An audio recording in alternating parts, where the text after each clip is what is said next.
Olá, meus queridos irmãos, uma boa tarde, bom dia, boa tarde, boa noite a todos. Aqui é o Yukias do canal Yukias Magal. Eu queria fazer alguns comentários importantes nesse vídeo, porque eu vou preparar alguns vídeos na sequência aí para falar sobre as festas, porque eu acho que é a dúvida de muitos, né? E eu também estou aprendendo sobre isso, então eu não sei tudo, tá bom? Pelo contrário, eu estou aprendendo tanto quanto vocês. Mas o que eu aprendo, eu quero passar para vocês, e aquilo que vocês sabem também ensina, né? E a gente vai crescendo juntos no Senhor, em nome de Yeshua. Mas é importante, tá? A gente estava conversando aí no Telegram, né, há pouco, sobre as festas, o quão importante isso é, tá bom? E depois eu vou deixar os textos na descrição, né? Para a gente não perder muito tempo. E é importante que vocês leiam esses textos. Tem que ler as Escrituras Sagradas, porque a irmã nossa até postou lá Isaías 66, e o que é interessante, né? Por quê? O que é a obrigação do judeu e do gentil? Paulo, tá? Shaul Shaliach, o apóstolo Paulo fala para os Gálatas. Olha só o que está escrito no livro dos Gálatas. E ele tem uma briga mesmo com os povos, o povo da Galácia, né? Os Gálatas. Ele fala, olha, vocês estão se pondo em julgo de maldição de novo. Porque entrar nessa questão da circuncisão, e ele fala assim, por quê? Porque guardar a Torá e estar em maldição? Não é isso. Entenda, ele está falando o seguinte, você que é gentil, você foi chamado pelo Eterno assim por meio de Yeshua, não circuncide. Não existe esse mandamento da circuncisão para quem não é judeu. Do jeito que você foi chamado, você vai permanecer sem a circuncisão. Porém, se você se circuncidar, você fica obrigado a cumprir toda a Torá, porque senão a sua circuncisão vai te levar para a perdição. Olha o nível disso. O judeu, ele é obrigado. É uma aliança que Deus fez com ele na carne. Essa aliança é eterna, desde Abraão. É eterna essa aliança com o povo de Israel. Tá bom? Para o não-judeu, o que acontece com o não-judeu? Né? Aí as pessoas falam, poxa, mas o que eu tenho que fazer? Você foi salvo. Lembre que você outrora, como Paulo vai dizer aos Romanos, na carta aos Romanos, também vou deixar os textos para vocês lerem. Romanos capítulo 11, né? Ele fala no 3 sobre isso, no 9 e, se não me engano, também no 11, ele fala, né, sobre o... Aí tem um texto dos ramos. Você é um ramo, você era um zambujeiro, um jambuzeiro que não era cultivado. Você era uma planta que não era cultivada pelo Eterno. Israel é a oliveira, entenda isso. Yeshua é a videira, é a árvore, uma planta, né, que foi plantada em Israel. Ele é o Mashiach. Mas ele não as pessoas pensam que ele é o todo, não. Ele está plantado, ele tem raízes em Israel. Ele é a raiz de Jessé. Olha só, o descendente e a raiz de Jessé. Porém, lembra o que está escrito pelo apóstolo Paulo. Dos judeus são as alianças. Está no plural. Tá bom? Para quem vai falar para você que não, a aliança de Jesus é para todos, ela agora anula a primeira. As duas alianças foi dada para os judeus. As duas é deles. Como que então entra nós nessa conta?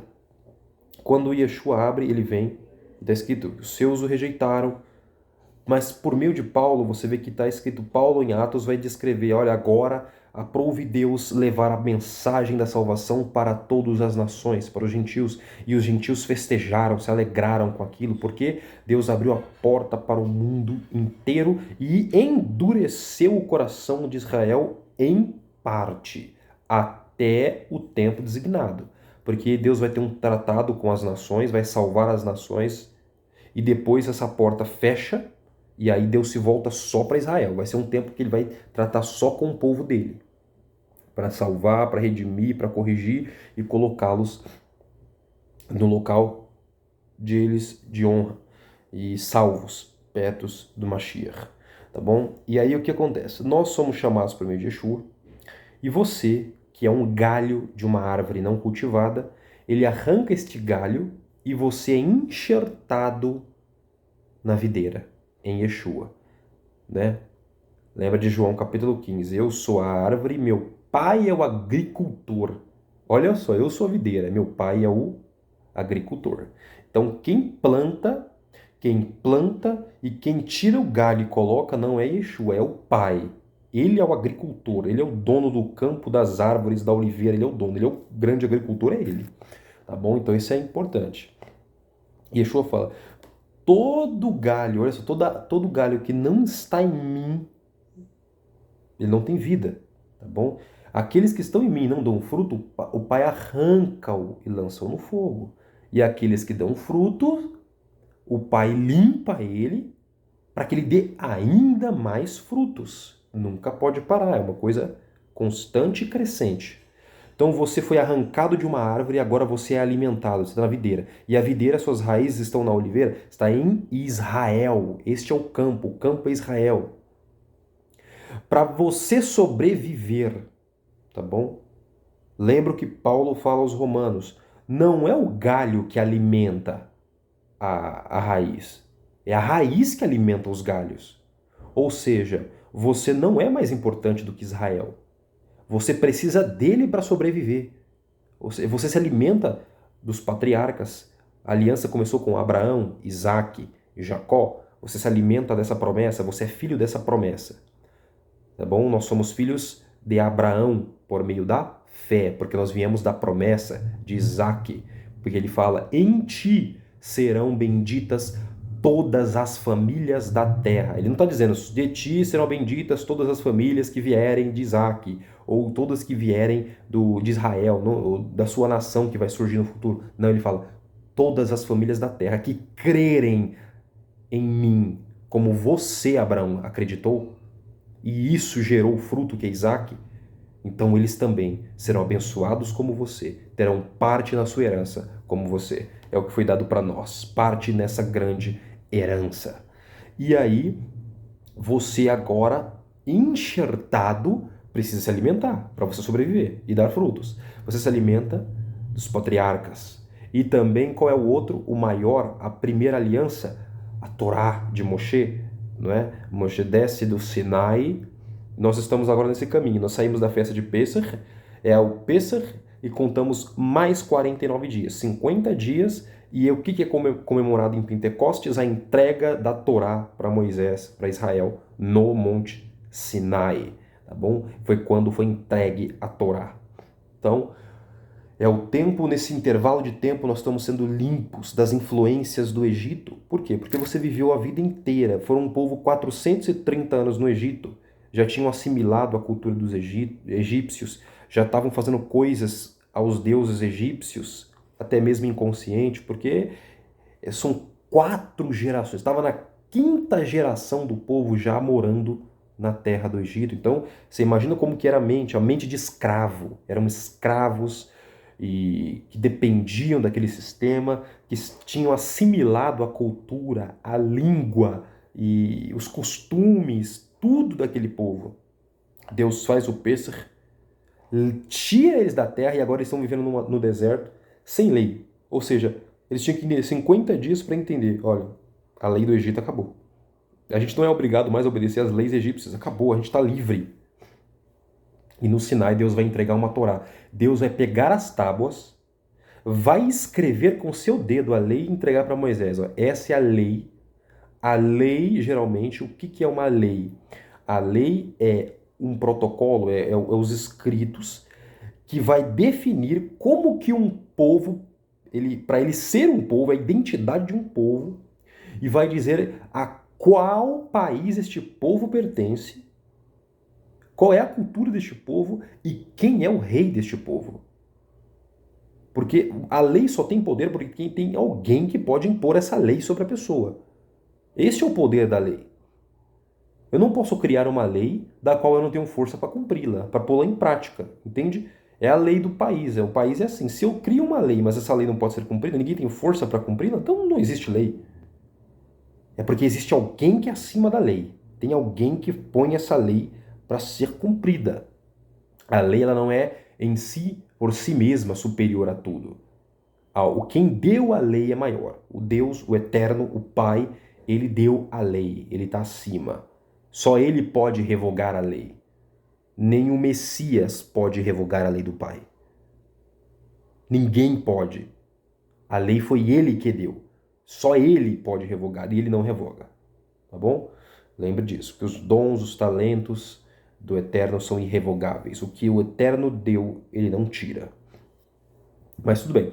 Ele deu a Torá para Moisés e dá uma cultura, dá uma identidade para o povo. Agora ele fala, e ele liberta o povo que essas leis, esses costumes, essa tradição vai definir agora o caráter de um povo, o caráter físico, histórico e o caráter social, mas também o caráter espiritual da nação. Agora, as leis, você agora serve a este Deus.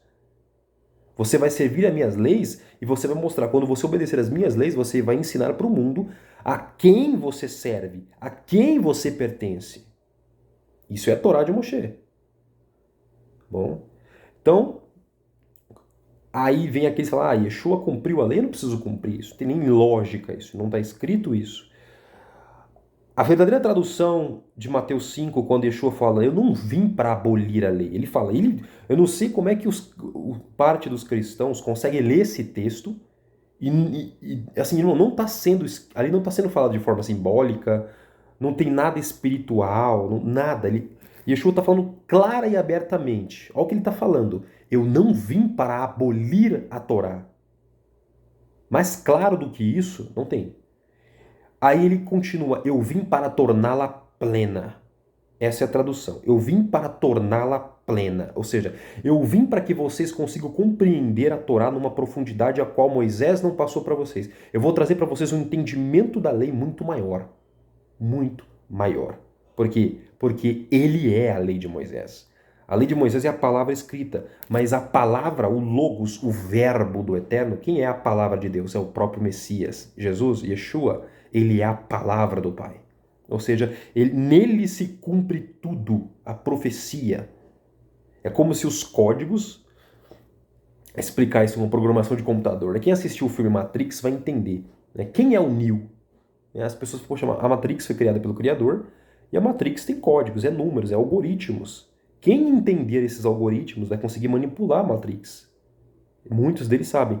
E o Neo? Por que o Neo consegue fazer tudo o que ele faz? Porque todos os algoritmos, todos os códigos que foi usado para criar a Matrix, estava nele. Então ele consegue manipular a Matrix. Ele sabe porque está nele. Entendeu? Assim como nós somos criados da Terra. E você tem o sopro do Eterno. Você tem tudo na sua genética. Tudo. Quando você quer algo do Pai, o Pai ele não vai lá e dá algo novo. Ele mexe a sua genética e destrava coisas que estão em você. Tá bom? Lembra que Yeshua fala, o reino de Deus está em vós. Então isso é importante que vocês entendam, em partes, né? E aí, você se alimenta disso, tá bom? Você se alimenta dessa palavra. E aí, depois vem as festas. O que são as festas? Os marcos. Nós vamos entrar na questão também, irmãos. Quero que você entenda por que o formato da Terra é tão importante, não é? A gente nem pode falar aqui muito no YouTube, mas quando fala disso, as pessoas falam, não tem importância se a Terra é assim, é quadrada, redonda, oval, plana, etc e tal, porque o que importa é que o Senhor veio por nós e interfere, porque você tem que entender que a Terra, a Lua e o Sol estão girando. Sabe como que funciona um relógio? Não tem os dois ponteiros, o maior e o menor, o que define as horas, os minutos, e tem os pontinhos? O céu, que você olha para cima, é isso. O que está escrito em Gênesis capítulo 1? Criarei os luzeiros nos céus, e eles vão marcar os tempos, as épocas, as estações, ano, mês e dia. Eles vão definir tudo. É como se fosse um relógio. A Terra fosse um relógio de Deus olhando por cima, e onde o Sol passa, onde estão as estrelas, as constelações, o zodíaco, né, que os gregos pegaram para eles, né, e aí criou a bobagem que é o horóscopo, que é uma bobagem. O zodíaco é a criação de Deus, e que não tem só 12 constelações, né? Já foi provado que nós temos 13 constelações, que a última é de Serpentário, que foi encontrado, né? A do dragão, de Apocalipse 12. Existe a constelação do dragão lá no céu, que é a que vai cair. E aí você vê esse detalhe. Aonde o Sol e a Lua passam, ele está marcando as épocas. Em 21 de dezembro do outro ano, né? Passou para 2022, foi 2022? Ou foi isso? Foi quando passou... acabou a era de peixes, que foi a era cristã no mundo, e começou a era de aquário, né? Então nós estamos indo para a era que eles acreditam que essa é a New Age, a nova era, e a era do anti-messias. Vai ser nesse período que ele vai surgir. Qual dia, ano, a gente não sabe. A gente vai ter que olhar os sinais, ver os cumprimentos, a gente vai entender. Mas você tem que entender que as festas bíblicas são este marco. Pega o Pêssar, quando o povo saiu do Egito.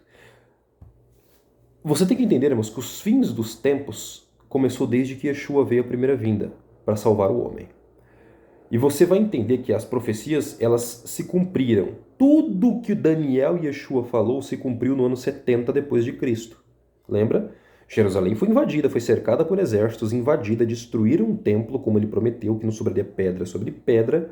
O povo seria levado cativo, muitos seriam eliminados e muitos foram levados cativos, espalhados pelo mundo. A nação de Israel deixou de existir como nação, como Estado. Tá bom? E nisso está escrito em Daniel claramente o prazo que o Messias ficaria na terra. E muitos aí dos judeus que ficam aí negando ele, não conseguem entender. Daniel falou quando ele viria. Contando a partir do decreto para restaurar Jerusalém, que foi quando Ciro decretou lá na Pérsia que os judeus poderiam voltar, aí o Senhor fala, conte 490 anos, você vai contar 70 semanas. 70 semanas, 490 anos. E então viria o Mashiach. Seria, você vai contar 7 semanas, até a reconstrução, vai ser tempos pesados. Aí eles conseguem migrar para Israel, eles reconstroem Jerusalém, aí vem a revolução, a restauração por meio dos profetas, é por Neemias e por Esdras, e aí reconstrói, e aí a nação volta a ser nação de novo. Vem o Império Grego, mas o Império Grego não destrói a cidade. Depois eles são subjugados por Roma, mas aí passa-se de 7 semanas, Daniel fala, depois viria mais 62 semanas. Ou seja, 69 semanas. E viria o Mashiach. Aí viria o Mashiach. E está escrito, mas ele vai ser cortado na metade da semana. Aí quando você lê, e na metade da semana ele fará firme aliança com muitos por uma semana, mas na metade da semana ele será cortado. E aí alguns intérpretes desse estudo vai dizer que esta firme aliança não é o anticristo que vai fazer uma aliança com muitos de 7 anos. Foi Yeshua que fez uma firme aliança com muitos por uma semana. Qual é essa aliança? É a aliança eterna. A firme aliança que ele fez com muitos. Ele não fez com os judeus. Yeshua fez uma firme aliança com muitos, com as nações, que é a Santa Ceia. Com o sangue dele ele fez uma aliança de sangue conosco. Só que ele só ficou 3 anos e meio e ele é retirado, como está escrito. E ele é cortado do meio.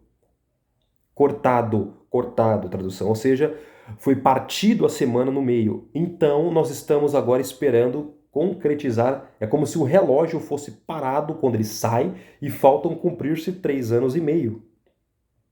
Em 70, depois da Era Comum, Jerusalém é destruída. Tudo aconteceu como ele profetizou que aconteceria. E agora nós estamos na última era.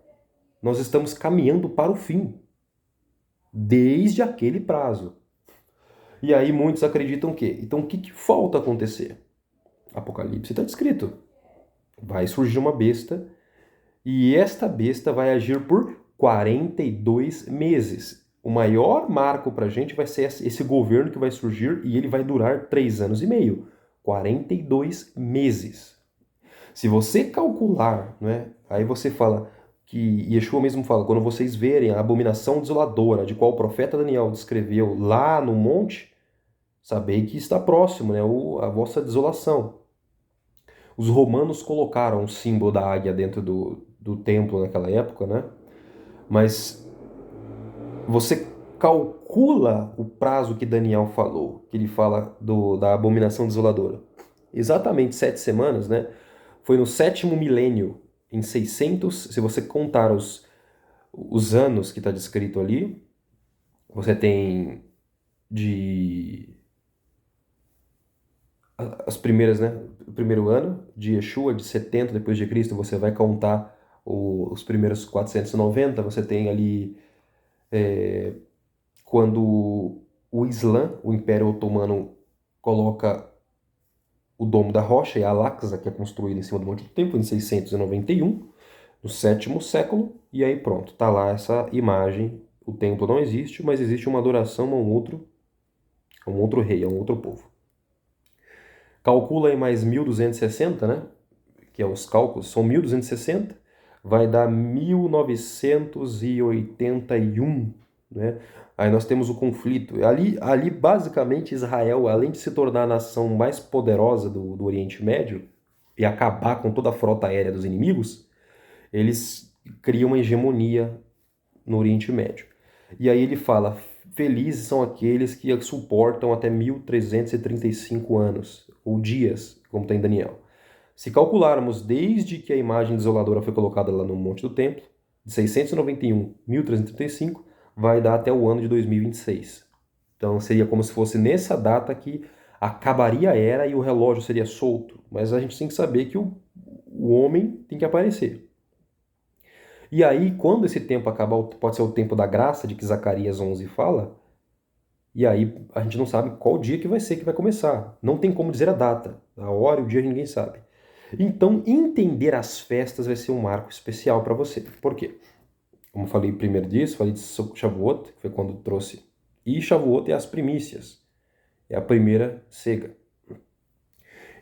Como eu falei lá em Apocalipse capítulo 7, aquela grande matança de todos os povos de língua, nação que aparece diante do Eterno com o lulavinho na mão, significa que na festa de tabernáculos vai haver uma grande violência na terra que vai ceifar muitas vidas e elas vão aparecer diante do Eterno para celebrar diante dele a festa de tabernáculos, de Sukkot. Então, esse tempo é um tempo que vai determinar certas coisas. Os jubileus, né? E isso eu nem falo para vocês que o Shabat não é uma coisa que está na Torá de Moisés. O Shabat foi dado para Adão, tá bom? O Shabat é para todos cumprirem. O Shabat é de todos, é uma aliança eterna que o Eterno quis dizer. Eu descansei no 7º dia, descansem também. Quando vocês descansarem no sábado, todos saberão a qual Deus você serve. Porque se eu descansei e vocês descansam no mesmo dia que eu, então saberão que vocês são o meu povo. É uma aliança, o Shabat, tá bom? E eu sei que muitos trabalham, não podem, mas aí também tem uma outra promessa, porque o Eterno aos profetas, o Eterno fala que aqueles que querem servir, que estão distantes, que não podem servir, ele vai preparar um dia que vão todos poder cumprir. E eu vou colocar na descrição o texto, tá bom? Fiquem tranquilos, porque ele vai cuidar de tudo isso, ele vai preparar para nós todo esse tempo. Aí nós temos as festas, aí eu vou pegar o próximo vídeo, eu vou colocar as festas, vou ler Apocalipse para vocês e vamos conectar com as festas. As 7 trombetas. Irmãos, trombeta está relacionada à festa de Yom Teruah, a festa das trombetas, que é chamada de Rosh Hashanah, né? O ano novo. Não é ano novo mesmo é em Pesach, é quando começa o ano no calendário bíblico. Mas o Yom Teruah, o Rosh Hashanah, é a festa das trombetas. São tocadas as trombetas, são 4 frequências, 4 tipos de toque, né? E esta festa das trombetas mostra que então as trombetas serão soadas neste tempo e vai acontecer aqueles sinais, aqueles eventos. Estaremos sobre esta festa. E depois das 7 trombetas, 10 dias depois, nós temos o Dia do Perdão, o Yom Kippur, que é quando o sumo sacerdote entra no Santo dos Santos e oferece o sacrifício, e é o Dia do Perdão. É o dia que Deus inicia um ciclo para o seu povo.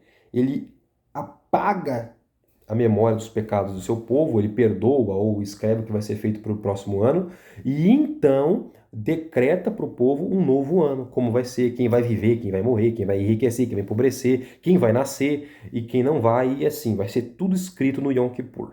Então é um novo ciclo, uma nova história. Alguns sábios do povo de Israel vão dizer que o Messias vai aparecer nessa festa, entre esse intervalo. toca-se as 7 trombetas, e Yom Kippur, entre o Yom Kippur e o Tabernáculos, que é Sukkot, 7 dias depois vem o Sukkot, que é a festa de 7 dias, quando você sai. O que é o Sukkot? Lembra que Paulo também faz uma midrash, né, um ensino, uma analogia.